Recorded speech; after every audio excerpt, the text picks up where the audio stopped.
Eh bien, selon moi, nous sommes devant un Ancien Testament qui a été trafiqué par les chrétiens. Et notamment en ce qui concerne les chapitres 2, 3 et 4 de la Genèse, excusez du peu. Ces chapitres qui comportent à la fois la scène de la tentation du fruit défendu et celle de l'assassinat de Caïn commis sur Abel par Caïn. C'est peu, n'est-ce pas? Eh bien, plusieurs éléments le démontrent. Donc, selon moi, la naissance de Caïn elle-même est déjà calquée sur celle de Marie. Il est dit clairement que Marie conçut, engendra Jésus avec l'aide de Dieu, avec son concours. Et Yahvé. Donc l'expression hébraïque. Avec Yahvé. Et bon. Deuxièmement, dans le chapitre 4 de l'évangile de Matthieu, nous avons affaire à la tentation. Dieu qui met Jésus devant la tentation et qui le met dans les mains de Satan en quelque sorte. Et le chapitre 3 et 4, 2 et 3 de la Genèse est aussi un chapitre sur la tentation. Mais cette fois-ci, Satan est représenté, l'esprit du mal, n'est-ce pas? Comme on dit dans le Matthieu, représenté par le serpent. Alors, effectivement, on nous montre que Adam a cédé à la tentation, alors que Jésus n'a pas cédé à la tentation. Donc, c'est un calque, mais qui veut montrer que Jésus a réussi sur ce à quoi Adam a échoué. Alors, nous avons montré que l'usage des désignations de Dieu dans ces trois chapitres, 2, 3 et 4, est tout à fait décalé et inhabituel. C'est ça qui trahit la contrefaçon. Je rappellerai mes travaux sur la contrefaçon et la contrefaçon antidatée que j'ai mis en évidence dans ma thèse d'État, le texte prophétique en France. Vous pouvez trouver au Presse du Septentrion en 2002. Et la thèse ayant été soutenue en 1999. Et dans le cas des chapitres 2 et 3, Elohim est désigné sous le nom de Yahvé Elohim, tétragramme Elohim. Et dans le chapitre 4, il est désigné sous le nom Yahvé. Alors la traduction, d'ailleurs, le fait ressortir, puisque Yahvé Elohim, cette espèce de doublon, ne figure, est donc rendu par les traducteurs par un doublon. Alors que Elohim n'est pas traduit par un doublon, ni dans le chapitre 1, ni dans les chapitres 5 et suivants. Alors cette forme Yahvé Elohim, elle n'existe pas, c'est un barbarisme. Elle est empruntée à l'Exode, mais elle est mal empruntée.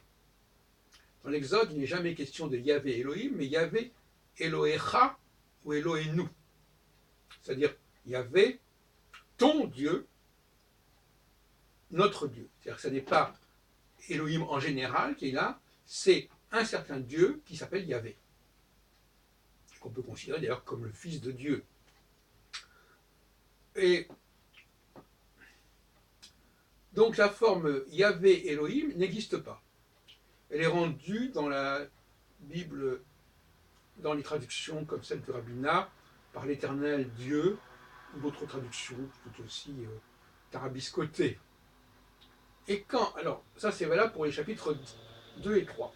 Et pour le chapitre 4, on a également une incongruité, parce qu'on voit apparaître le nom de Yahvé, à ce moment-là, ce n'est plus Yahvé Elohim, comme les chapitres 2 et 3. C'est Yahvé, donc, qui n'apparaît ni au chapitre 1, ni au chapitre 5, ni au chapitre 6, ni 7, ni 8, ni 9, ni 10, mais qui apparaît au chapitre 11. Donc là aussi, il y a une bizarrerie chronologique qui est tout à fait flagrante. Et donc, je rebondirai d'ailleurs sur ce qu'a écrit Israël Finkelstein pour d'autres sujets. La Bible a été terriblement trafiquée. La Bible hébraïque, la Bible juive a été trafiquée. Elle a été doublement trafiquée. Elle a été trafiquée par les chrétiens, quand ils ont justement intégré l'Ancien et le Nouveau Testament dans leur Bible. Eh bien cet Ancien Testament, ils l'ont déjà plus ou moins modifié pour que ça colle avec leur Nouveau Testament.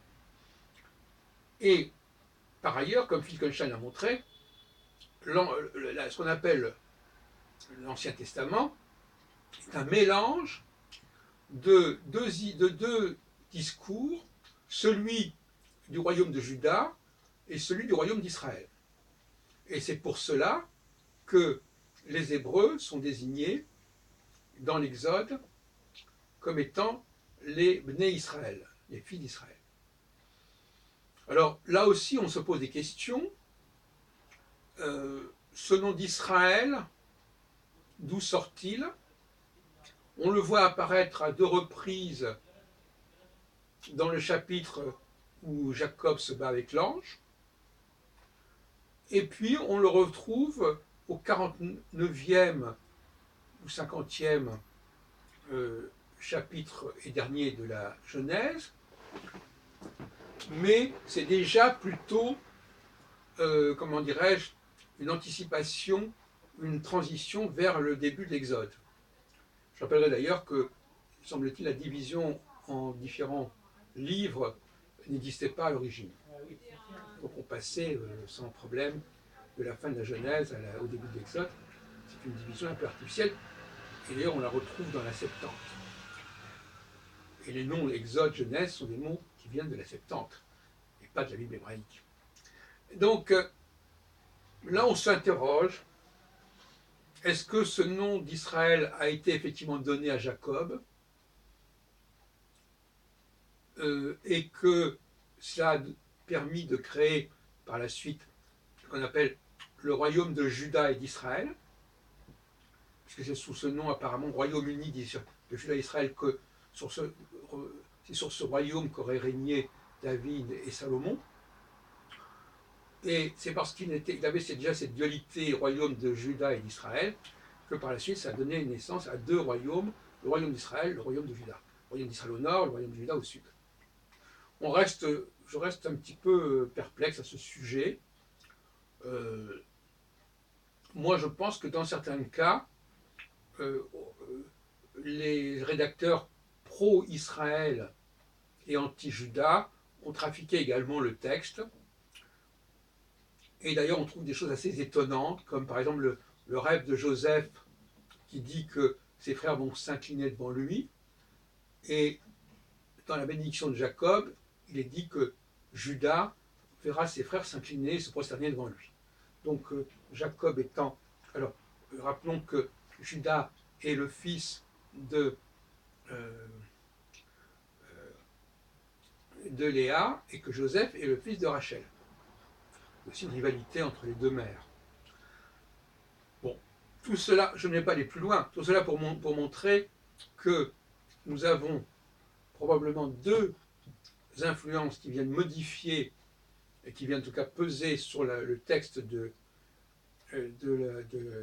l'Ancien Testament, sans parler bien entendu de d'autres passages au niveau des prophètes, etc., qui peuvent avoir été retouchés ou mis en place par les chrétiens, je ne sais pas, dans Isaïe par exemple, et nous voyons que cet ensemble, ce corpus, est une compilation, comme d'ailleurs les sanctuaires de Nostradamus, c'est un point, j'en ai déjà parlé, compilation des sanctuaires de Nostradamus entre certains passages qui sont favorables à la Ligue, certains passages qui sont favorables à l'avènement et au couronnement d'Henri IV.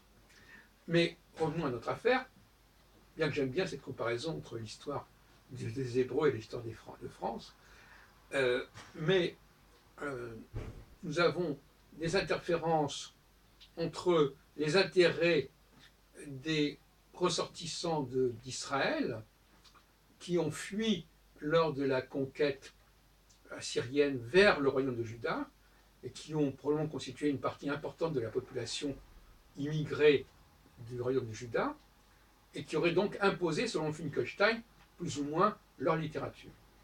Et puis nous avons, bien entendu, là nous sommes à peu près au 8e, 7e siècle, nous avons bien entendu, à l'époque de Jésus, quelques siècles plus tard, de nouvelles interférences qui conduisent effectivement à l'adoption d'un canon biblique qui inclut l'Ancien Testament et le Nouveau Testament. Rappelons quand même que le Nouveau Testament est très bref comparé à l'Ancien Testament. Et donc finalement, si cet ensemble s'est constitué, ça s'est certainement fait au prix de retouches et de corrections diverses et d'interpolations diverses de la part des chrétiens. Résultat des courses, malheureusement, les Juifs ont adopté cet Ancien Testament avec les retouches chrétiennes, et il serait souhaitable qu'on les censurât et qu'on supprimât les chapitres 2, 3 et 4 de la Genèse, dans le monde juif.